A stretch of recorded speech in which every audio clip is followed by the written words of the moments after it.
So you want to be a front office employee on Wall Street, but all you get is ghosting and rejections, and all you do is venting on finance forums. Well, we need to solve that problem. Today, I want to share with you the top 5 reasons why you're failing to break into high finance. Let's get into it. You just want to make big money, but you don't want to do the homework on which path is right for you, or what that path entails day to day. Working in finance is not like going to a Chinese restaurant that also serves Thai food, sushi, or Korean barbecue.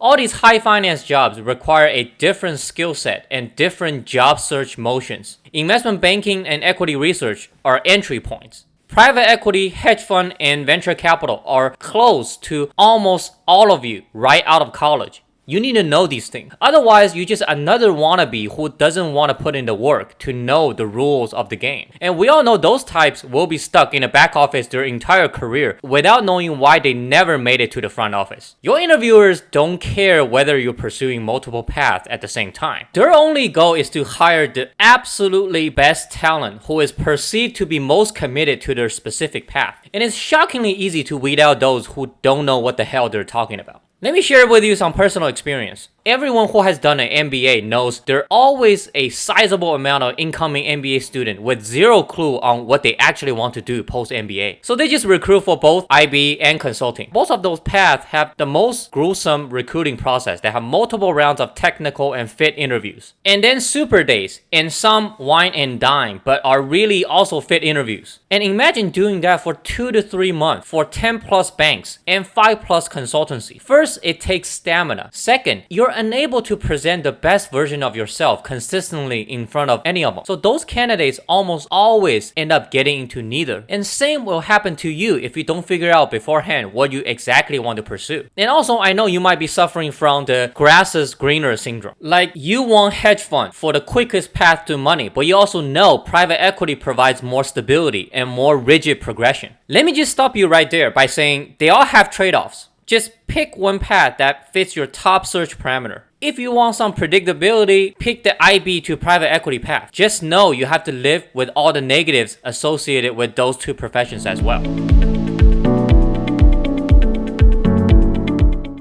High finance is a sales job. Unless you have a physics PhD from MIT doing some quant finance, you will be dealing with people and you need to be likable. I remember there was this international kid in my MBA class. Let's call him Mike. The first time I asked Mike what is he recruiting for, he's like, yeah, I'm investment banking or nothing, man. I'm all in on investment banking. But I already knew he wouldn't get an offer. But it's too cruel to crush his dream literally 2 weeks into MBA, right? Nothing personal against Mike. He's a great guy. But the problem is he just can't strike a conversation because all he talks about is European soccer. I heard they call it football over there, and only us Americans are so self-centered that we call NFL American football, even when we barely use our feet in the sport. And I remember going to a few IB internship recruiting events for the food, of course. And I saw Mike just stood there looking nervous in these banking circles and could barely strike up a conversation with the senior bankers who came on campus. And I was like, man, this is not looking great for Mike. But those wings are steak sauce though. Not surprisingly, he did not receive a single IB internship offer. And this is a guy who's US educated with a 3.9 GPA, so clearly credential was not his issue at all. But he kept missing the point that everyone can rehearse the crap out of 500 technical interview questions. The real task is to adapt and to convince your future colleagues that you're somebody they want to grab a drink with on a Friday afternoon, and you're someone they can put in front of a client's CEO and CFOs. I saw too many of my classmates fail to break into high finance because they just don't assess personal fit. I have worked at 2 investment banks in equity research. I'm going to venture an extrapolation to say the demographic composition is pretty much the same across all Wall Street. That it's mostly white people, specifically white men. I remember walking down the trading floor with my teammate, and the salespeople down there, all they're capable of talking about is golfing and skiing. Just tells you it's not very diverse on Wall Street in terms of what kind of personality and profile they're looking for. And I'm not a white man, but I'm adaptive and I'm good at making people like me. And it's not the best candidate that gets the job. It's the one that sells the best and is liked by everyone.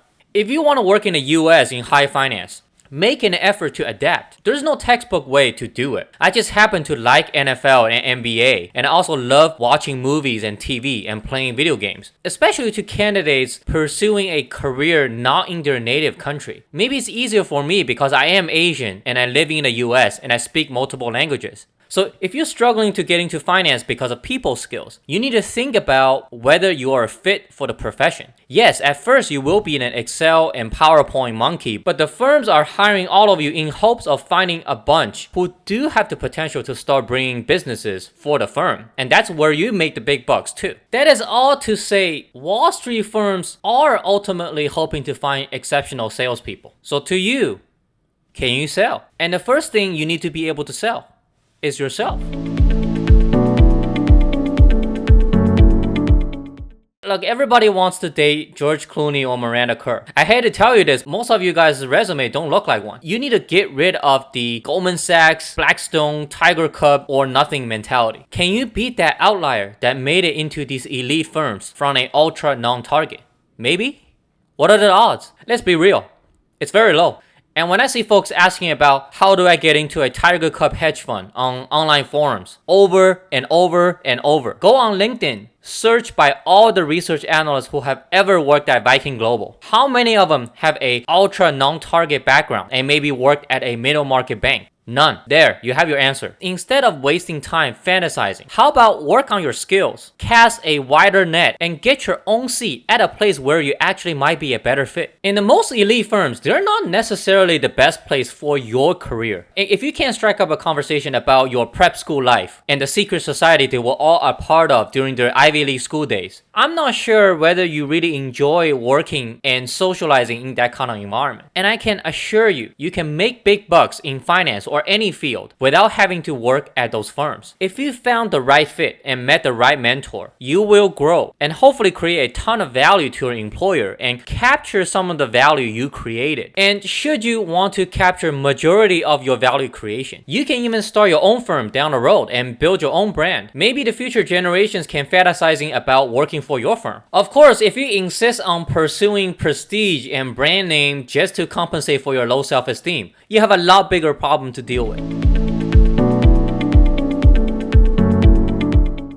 No amount of exams, certificates, and diploma can dramatically change you as a talent intrinsically. You don't want to end up like this guy. If you want to improve your intrinsic ability, I prefer you go follow some good YouTube channels. Just saying. And read great books. I notice a prevalent mindset of, oh, I'm not having success with my job search. I'm going to take CFA, CPA, FRM, and maybe do an MBA. And while I'm at it, maybe also do a CIA and FBI. Look, I think you're actually better off literally becoming a North Korean army general. At least you get a cool uniform. And I can't speak for others. I will definitely interview you for sure just to hear what it's like to be living in the most repressive country in the world. If you're having trouble landing finance roles, I highly doubt it's because you're lacking this certificate or that diploma. You don't get a job because of the other reasons I share in this video. Maybe more exams could improve your interview chances, but a professional designation is a very low barrier to entry method because everyone else can at least pursue it, and tragically, many do. So in the end,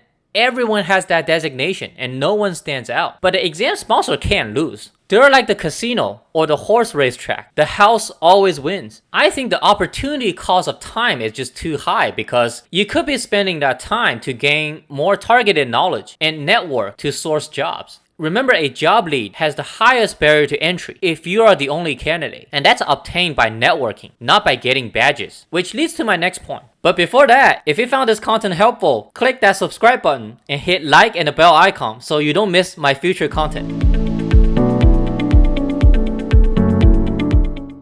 I had really bad GPA in undergrad. No one gave me a chance. So I need to control my destiny by going direct to the hiring managers. Thank God I was born in the LinkedIn era, which is how I got my first internship and all my other jobs. And even till this day, I have never applied to a single job until I have gotten the interview already. Perhaps I started the direct-to-consumer trend way before the Warby Parker and the Casper of the world did. The HR and the robot resume readers will always screen out the resumes with good school, high GPA, and or relevant work experience. You will not win that game by going through the front door. Lucky for For you, tons of non-targets with subpar GPA, irrelevant work experience have hustled their way into high finance jobs. If you don't think you have a competitive resume, stop applying and start networking. Leverage your network, LinkedIn, and other unconventional channels. Go find out who is the hiring manager. Remember, LinkedIn is also a search engine. If you're resourceful enough, you can find those I am hiring status ribbons on someone's profile. That might just be your future manager. I heard this great line. No one is above cold emailing. Even some elite private equity firms is known to have juniors cold calling to source deal targets. You need to start reaching out to people and get used to rejections.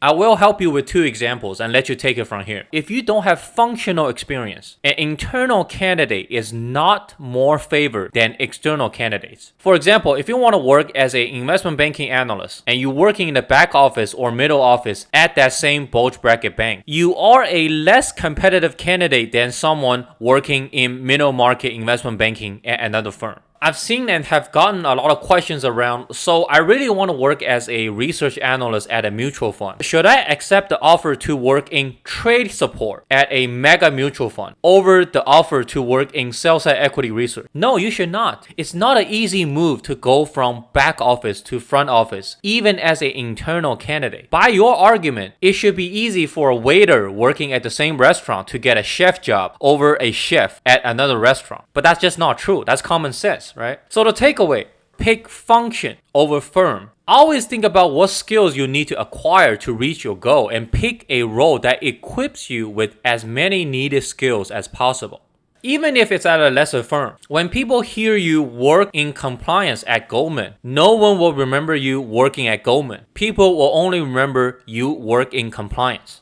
And then one other rudimentary stuff. I see a lot of people not knowing the need to do investment banking before getting a private equity job. Here, know that. Unless you're doing something very non-traditional in private equity, you will need investment banking experience. Even if you go to an MBA, you need to do IB associate first before gunning for private equity. There are transactional skills that need to be learned on the job that you cannot learn off the job. I hope this is helpful. Be sure to check out the video series in the next screen to learn how to break into public equity investing. I'll talk to you next week. Thanks for watching. Peace.